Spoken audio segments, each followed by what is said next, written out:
All right, so I got these from DSC Fireworks in Powell, Wyoming.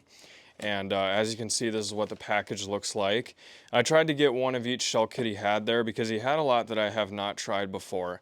So we can take a look here, 6 unique effects, and they've got them all listed on the back, but I'm not seeing any numbers. However, it does look like we get some mid-level mine and comet effects based on these photos. You got these stars popping up right here on the bottom. I think that's going to be some sort of mine effect. So we don't want to spoil too much because we want to see them in action right away, especially since it's a brand I've never heard of. So let's get these cut open and take a look at the shells. All right, we're going to pull this sleeve out of here. This is interesting. That's the first time I've ever seen that. It looks like that's there to keep it from rocking inside the case because obviously the base sticks out further, so you've got to have something here to keep it from rocking. It's kind of cool, but that's the first time I've ever seen that used. I wonder if that has anything to do with them being 6-inch shells. Or that wouldn't make much sense because that's just the length of the shell. Let's take a look at the inside of the box. So that's what that looks like. So I'm curious now, what would it do if that thing wasn't in there on the back? Now we got to reload them.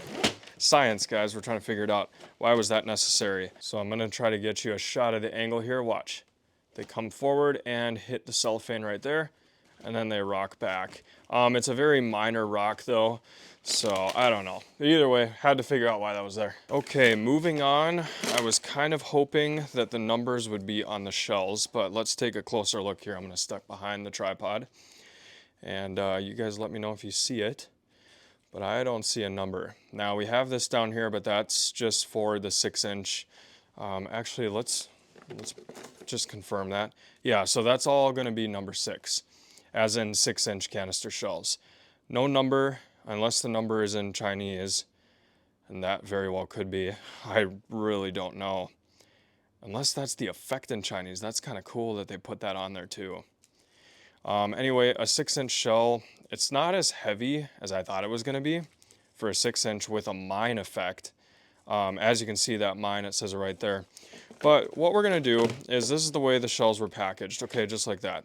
We're going to go for the first one over here, and we're going to create our own number system so that when we put these in a rack, you guys can follow along. So the effect with deep blue peony and red strobe, willow and white strobe with willow mine. This one we're going to call 1. Now it's going to be very faint, but as I'm loading these into the mortar rack, I'm definitely going to be able to see that. So that one's going to be 1. This effect right here, get you a shot of that.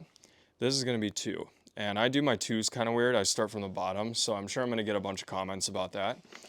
Then we got 3. So we're going to write 3 right here. And I went kind of fast on that 3, so we'll get you an up-close shot of that effect. We're going to call that effect number 3. This is a very quick way to determine a number system for your shells. This is going to be effect number 4. So we'll get you a shot of that. I probably do my 4s weird too. I don't know if any of you guys start from the bottom on your 2s, but that's what I do. We're going to call this effect right here effect number 5. So I'll write a 5. I probably do those weird too. You guys are going to make all sorts of fun of me in the comments, and that's okay. Anyway, this last effect here, I'm just going to read it. Multicolor dahlia with crackling peony with blue to red star mine. So red and blue stars, and that one there is going to be number 6. So that is our last shell. Now, when we load these into the mortar rack, which I'll show you here. So this is my homemade 6-shot Excalibur tube rack. I don't have a tutorial on this, but I do have a tutorial on how to repurpose these Excalibur tubes if you guys have a lot of them. Obviously, I have quite a few of them laying around, so I like to make these little racks with handles on the end, and it works great, especially if you're trying to space out shells to get better pacing on your fuse. So this is what we're going to do. Here's shell number 1, and we're just going to load it over here like this, and then shell number 6 is going to go on the other end, and they will all be fused in order like that. And believe it or not, I almost forgot to show you guys the tube. So right here we get a standard, what looks like a 15-inch DR11. It should be 15 inches. As you can see, it's larger than the 12-inch right here. So a 15-inch fiberglass mortar tube. The reason it's longer than the 12 is because they're 6-inch canister shells, right?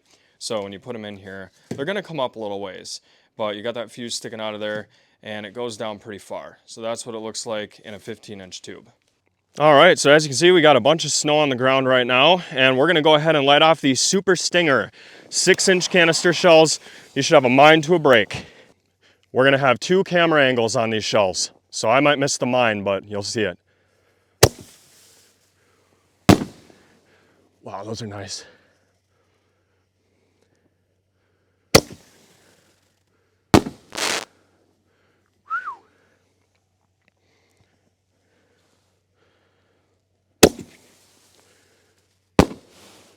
Nice white lace.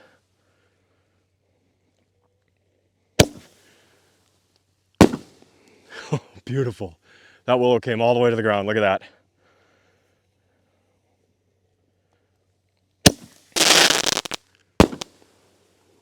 Nice white strom. Look at that comet. And we got one left.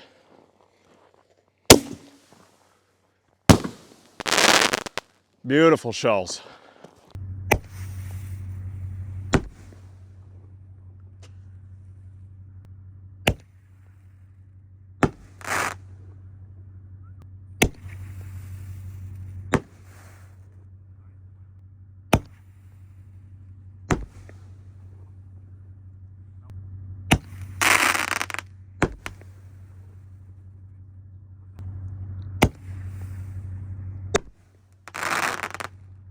All right, guys, well, that was all 6 of the Super Stinger 6-inch canister shells. They're getting a 10 out of 10 from me. Hopefully the audio wasn't too muffled with all this snow.